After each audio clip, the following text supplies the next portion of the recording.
के तनवा दोबारा ना मिली, दोबारा ना मिली, हो दोबारा ना मिली, हो दोबारा ना मिली, तो हर मन जनमवा दोबारा ना मिली, तो हर मन के तनवा दोबारा ना मिली।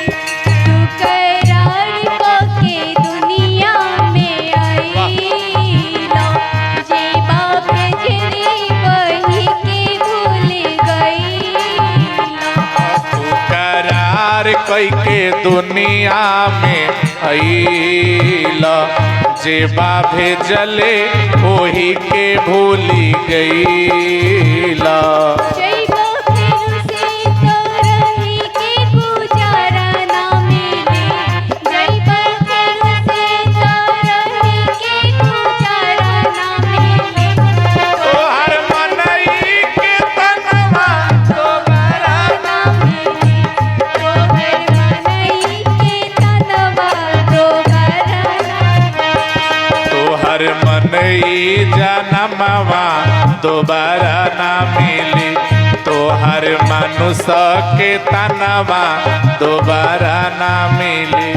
आवो गुरुदेव की सेवा कमालो, अपन मैली चुनरिया धोवालो। आव गुरुदर पे सेवा कमाल, अपन मैली चुनरिया धोवाल। पूरा सतगुरु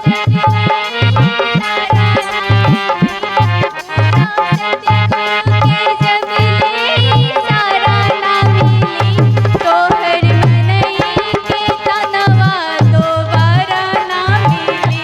ये तोहर मनई जनमवा दोबारा ना मिली, ये दोबारा ना मिली हो भाई, दोबारा ना मिली, फिर दोबारा ना मिली, तोहर मनुष्य तनवा दोबारा ना मिली, तोहर मनई के तनवा दोबारा ना मिली।